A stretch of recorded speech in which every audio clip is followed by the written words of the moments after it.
ಇನ್ನು ರಾಜ್ಯದ ಒಂದು ಪ್ರಮುಖ ವಿರೋಧ ಪಕ್ಷವಾಗಿ ಕಾಂಗ್ರೆಸ್ನಲ್ಲಿ ಆಗ್ತಾ ಇರುವಂತಹ ಬೆಳವಣಿಗೆಗಳನ್ನ ಬಹಳ ಸದುಪಯೋಗ ಪಡಿಸ್ಕೊಳ್ಬೇಕಾಗಿದ್ದಂತ ವಿಪಕ್ಷ ಬಿಜೆಪಿ ಏನ್ ಮಾಡ್ತಾ ಇದೆ, ಅವ್ರದೇ 35 ತೂತ್ಗಳಾಗೋಗಿದೆ. ಯಾಕೆ ಅಂತ ಅಂದ್ರೆ ಸದ್ಯ ಬಿಜೆಪಿಯ ಒಂದು ರೆಬೆಲ್ ಟೀಮ್ ಇದೀಗ ದೆಹಲಿ ಕಡೆ ಹಾರಿದೆ.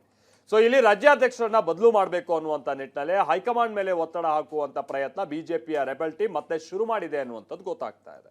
ಹಾಗಾದ್ರೆ ಬಿಜೆಪಿಯಲ್ಲಿ ಈಗ ಬೂದಿ ಮುಚ್ಚಿದ ಕೆಂಡ ಮತ್ತೆ ಬೆಂಕಿಯಾಗಿ ದಗದಗಿಸುವ ಕಾಲ ಹತ್ರ ಬರ್ತಿದ್ಯಾ? ಬನ್ನಿ ರಿಪೋರ್ಟ್ ಅಲ್ಲಿ ನೋಡ್ಕೊಂಬರೋಣ. ಯಾರೋ ಜನ ಬೆಂಬಲ ಇದೆ, ಹೈಕಮಾಂಡ್ ಅಧಿಕಾರ ಕೊಡ್ತದೆ.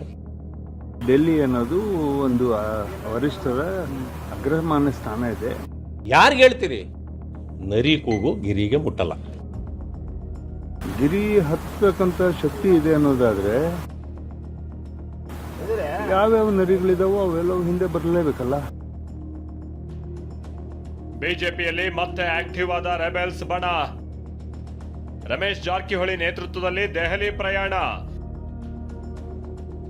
ಇದುವರೆಗೂ ಸೈಲೆಂಟ್ ಆಗಿದ್ದ ಬಿಜೆಪಿಯ ರೆಬೆಲ್ ಬಣ ಮತ್ತೆ ಆಕ್ಟಿವ್ ಆಗಿದೆ. ರಮೇಶ್ ಜಾರಕಿಹೊಳಿ ತಂಡ ಸದ್ದಿಲ್ಲದೆ ದೆಹಲಿಗೆ ಭೇಟಿ ನೀಡಿದ್ದು ಹೈಕಮಾಂಡ್ ನಾಯಕರ ಭೇಟಿಗೆ ಪ್ರಯತ್ನ ಮಾಡ್ತಿದೆ.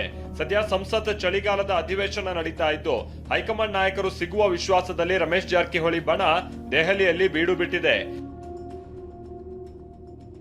ರಮೇಶ್ ಜಾರಕಿಹೊಳಿ, ಕುಮಾರ್ ಬಂಗಾರಪ್ಪ, ಶ್ರೀಮಂತ ಪಾಟೀಲ್, ಬಿವಿ ನಾಯ್ಕ್, ಎನ್ಆರ್ ಸಂತೋಷ್ ಸೇರಿದಂತೆ ಹಲವರು ದೆಹಲಿಯಲ್ಲಿದ್ದು ಹೈಕಮಾಂಡ್ ನಾಯಕರ ಭೇಟಿ ಮಾಡಿ ರಾಜ್ಯಾಧ್ಯಕ್ಷರ ಬದಲಾವಣೆಗೆ ಪಟ್ಟು ಹಿಡಿಯುವ ಮಾತುಗಳು ಕೇಳಿಬರ್ತಾ ಇದೆ.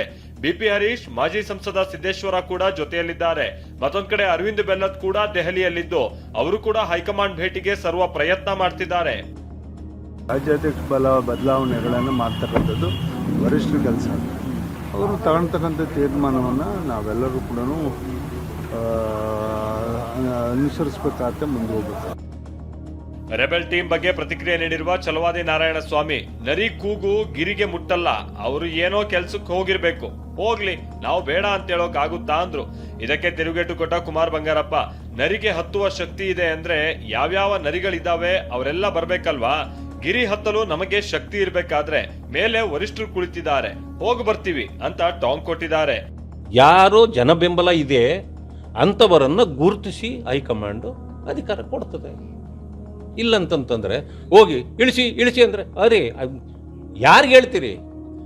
ನರಿ ಕೂಗು ಗಿರಿಗೆ ಮುಟ್ಟಲ್ಲ. ಗಿರಿ ಹತ್ತಬೇಕಂತ ಶಕ್ತಿ ಇದೆ ಅನ್ನೋದಾದ್ರೆ ಯಾವ್ಯಾವ ನರಿಗಳಿದಾವೋ ಅವೆಲ್ಲವೂ ಹಿಂದೆ ಬರಲೇಬೇಕಲ್ಲ. ಗಿರಿ ಹತ್ತಕ್ಕಂಥ ಶಕ್ತಿ ನಮ್ಗೆಲ್ಲರಿಗೂ ಇದೆ ಅನ್ನೋದಾದ್ರೆ ಮೇಲೆ ವರಿಷ್ಠರು ಕೂತಿದ್ದಾರೆ ಗಿರಿನಲ್ಲಿ, ಅವ್ರನ್ನ ಹೋಗ್ಬಿಟ್ಟು ಕಂಡು ಬರೋಷ್ಟು ಶಕ್ತಿ ನಮಗಿದೆ. ಯಾರು ನರಿನೋ ಯಾರು ಇದು ಗೊತ್ತಿಲ್ಲ, ಗಿರಿ ಅಂತೂ ನಮಗೆ ಗೊತ್ತಿದೆ. ಹಾಗಾಗಿ ಡೆಲ್ಲಿ ಅನ್ನೋದು ಒಂದು ವರಿಷ್ಠರ ಅಗ್ರಮಾನ್ಯ ಸ್ಥಾನ ಇದೆ. ಬಿಜೆಪಿಯಲ್ಲಿ ಮತ್ತೆ ನಾಯಕತ್ವ ಬದಲಾವಣೆ ಕೂಗೆದ್ದಿದೆ. ಯಾವಾಗ ಬೇಕಾದ್ರೂ ಕೇಸರಿ ಪಾಳ್ಯದ ಭಿನ್ನಮತ ಬಹಿರಂಗವಾಗಿ ಸ್ಫೋಟಗೊಳ್ಳಬಹುದು. ಮಹೇಶ್ ಹಿರಣ್ಣ, ಟಿವಿ9 ನವದೆಹಲಿ.